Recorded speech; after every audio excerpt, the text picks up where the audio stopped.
আমি প্রথমেই আন্তরিকভাবে আজকে ধন্যবাদ জ্ঞাপন করতে চাই ভারতীয় জনতা পার্টির কেন্দ্র সরকার, আসামের মাননীয় মুখ্যমন্ত্রী ডক্টর হিমন্ত বিশ্ব সরকার মহোদয়, যাদের নেতৃত্বে আমরা লক্ষ্য করেছি যে ডিটেনশন ক্যাম্পে থাকা যারা দেশ বিভাগের বলি হয়ে ভারতবর্ষে এসেছিলেন তাদের সংজ্ঞা কি তা নির্ধারণ করার জন্য। আমরা জানি যে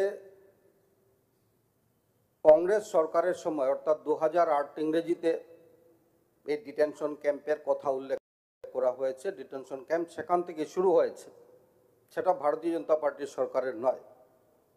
আর এই ডিটেনশন ক্যাম্পে থাকা আমরা লক্ষ্য করি যে কাতে ইলিগ্যাল হিন্দু মাইগ্রেন্ট যারা পাকিস্তান, বাংলাদেশ বা আফগানিস্তান থেকে এসেছিলেন 2019-এ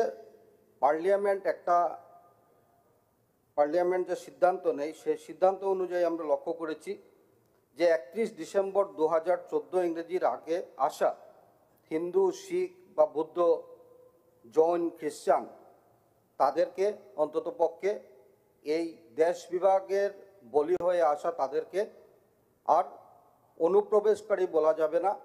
তাদের জন্য সরকার সিদ্ধান্ত নিয়েছে, যার জন্য আন্তরিকভাবে আজকের এই সদনে আমি ভারতীয় জনতা পার্টির সরকারকে ধন্যবাদ জ্ঞাপন করতে চাই। সাথে সাথে এটাও আলোচনা হওয়া দরকার যে আজকে ডিটেনশন ক্যাম্পে আমরা লক্ষ্য করেছি যে ভারতীয় জনতা পার্টির সরকার আসার পর 2016 ইংরেজির থেকে এই ডিটেনশন ক্যাম্পে যারা রয়েছেন তারা অনেকেই ছাড় পেয়েছেন, বিশেষ করে যারা হিন্দু ধর্মাবলম্বীর মানুষ রয়েছেন। আর আমরা লক্ষ্য করেছি যে 2016 ইংরেজির পর থেকে এই কেসগুলা ডিটেনশন ক্যাম্পে ডিড ভোটার হিসাবে এই কেসগুলা সরকার আজকে নিচ্ছে না। আমাদের একটা চিন্তা করা দরকার যে ভারতবর্ষে স্বাধীনতার পর যেভাবে ইলিগেলি অনেক মুসলিম মানুষ আর সেখানে ভারতবর্ষে প্রবেশ করেছে, তাদেরকে শনাক্ত করে আজকে অনেককে ডিটেনশন ক্যাম্পে রাখা হয়েছে। এই বিষয়টি গুরুত্ব সহকারে আলোচনা করা দরকার।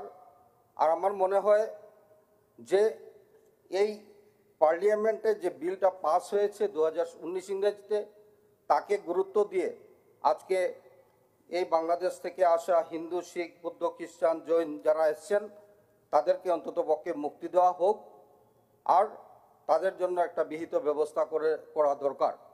আমরা লক্ষ্য করেছি ইতিমধ্যে ভারতীয় জনতা পার্টির আমাদের আসাম রাজ্য সরকার মাননীয় মুখ্যমন্ত্রী ডক্টর হিমন্ত বিশ্ব শর্মার নেতৃত্বে আজকে আমরা অনেকেই লক্ষ্য করি যে অনেকের রেশন কার্ড থেকে বঞ্চিত হচ্ছিলেন, কারণ এই ফিঙ্গারপ্রিন্টের জন্য এই যে ব্যবস্থা, এই ব্যবস্থাটাও মাননীয় গৃহমন্ত্রীর সাথে কথা বলে মাননীয় মুখ্যমন্ত্রী ডক্টর হিমন্ত বিশ্ব শর্মা মহোদয় তার একটা সলিউশন করে দিয়েছেন। আন্তরিকভাবে তাকে ধন্যবাদ জ্ঞাপন করতে হয়।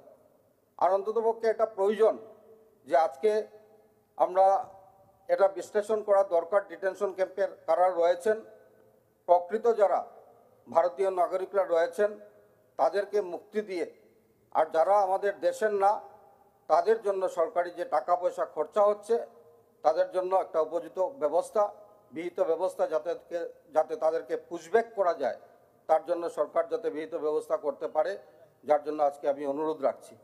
আমরা লক্ষ্য করেছি আমাদের সরকার আসার পর বিভিন্নভাবে যারা বঞ্চিত ছিলেন, লাঞ্ছিত ছিলেন কংগ্রেস সরকারের সময়ে, তাদেরকে আজকে সরকার রেশন কার্ড দিতে সক্ষম হয়েছে।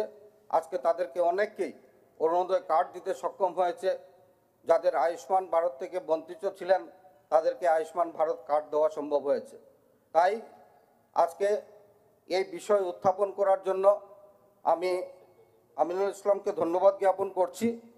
কিন্তু এই বিষয়টাকে অত্যন্ত গুরুত্ব সহকারে দেখে আমি আবারও বলতে চাই যে যারা পাকিস্তান থেকে, বাংলাদেশ থেকে মাইনরিটি সমাজের মানুষ এখানে এসছেন, এসে ভারতবর্ষতে অবৈধভাবে আছেন, তাদেরকে ভারতবর্ষের যারা মাইনরিটি মানুষ আছেন তাদেরকে যাতে অন্ততপক্ষে সরকার একটা বিহিত ব্যবস্থা করে, আর আমাদের পূর্ব পাকিস্তান থেকে আসা যারা মাইনরিটি অর্থাৎ হিন্দু, বৌদ্ধ, শিখ, খ্রিস্টান, তাদেরকে যাতে এই ডিটেনশন ক্যাম্প থেকে বের করার একটা উপায় আমরা বের করতে পারি, তার জন্য আজকে বিধানসভায় আমি অনুরোধ রেখে আমার বক্তব্য শেষ করছি। ধন্যবাদ।